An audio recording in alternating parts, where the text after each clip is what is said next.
What can the president do about the deepening recession? Joining me now from Washington is Republican Congressman and former presidential candidate Ron Paul. Good morning, Congressman. Great to talk to you this morning. You know, some libertarians called the first financial bailout the Patriot Act of Finance. Now we're looking at a stimulus package that is going to be even bigger by all accounts. And a lot of economists seem to say that a massive spending package is needed to get the economy moving again. You're against it. Explain.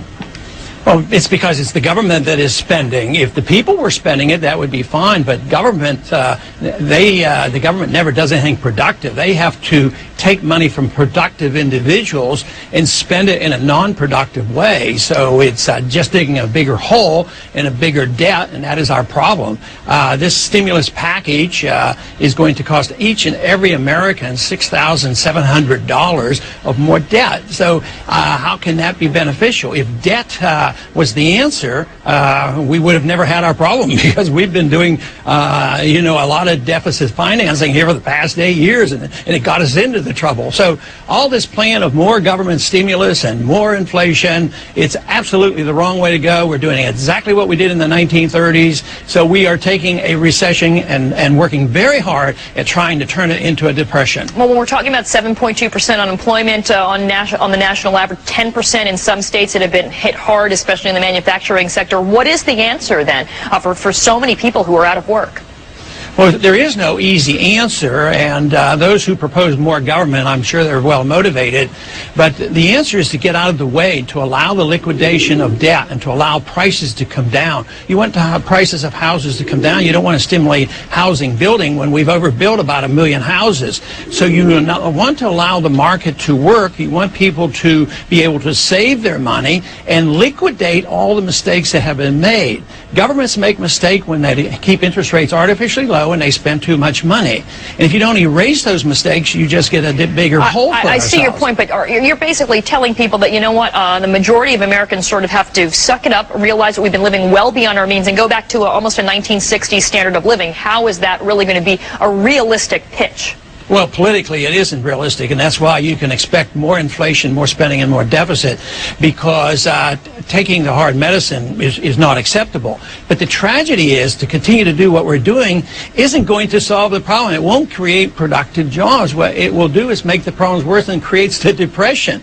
What we're worried about right now, at least I am, is that it's even worse than the 30s, because we're on the verge of destroying the dollar. So if you think the financial crisis is bad and the financial system isn't working, wait till you find out when the dollar doesn't work. And that's what the markets are telling us right now. People are still hanging on to treasury bills, but that's the last thing they're hanging on to. And when they finally reject the dollar and go into assets of real value, you're going to see a calamity, because it's going to be a lot worse than what we're having today. I mean, this is something that you've been talking about for, boy, since we've had you on the show, so more than a couple of years now. But, you know, a lot of people, you say the government needs to step out of the way. A lot of people say it was deregulation that got us into this mess in the first place. That's why things collapsed. The hands-off approach didn't seem to work. I mean, not only with the types of loans that were given to people that couldn't pay them back, regulation and oversight in places like Fannie and Freddie, and on and on. So why is the hands-off approach now going to make a difference? Because we never had a hands-off approach. That's the fallacy. As long as we believe that, we'll never correct our problems. If you blame capitalism and free markets and sound money for this, then we can't win the intellectual fight. Because take Enron. When that failed, what did we do? Immediately, the conservative Republicans passed Sarbanes-Oxley, more regulation, which chased a lot of businesses out of this country.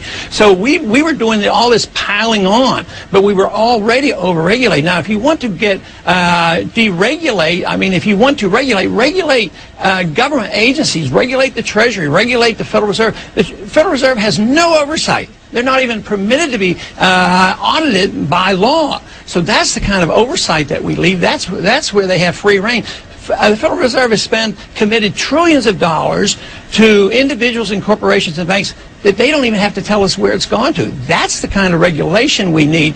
Regulation of the market is very, very efficient. Companies that don't do well fail, and when prices have to come down, the consumer won't buy things until they're in the right prices.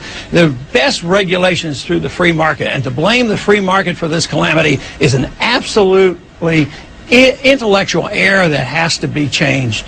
All right. Well, it's always refreshing to get your point of view. We spent so much time talking about the stimulus today. We didn't get a chance to talk, and I will let people direct people to your website, because you also have a very interesting video that you released yesterday addressing how you think Barack Obama should take on foreign policy. So very interesting as well. Congressman Ron Paul, always great to talk to you. Thanks. Thank you.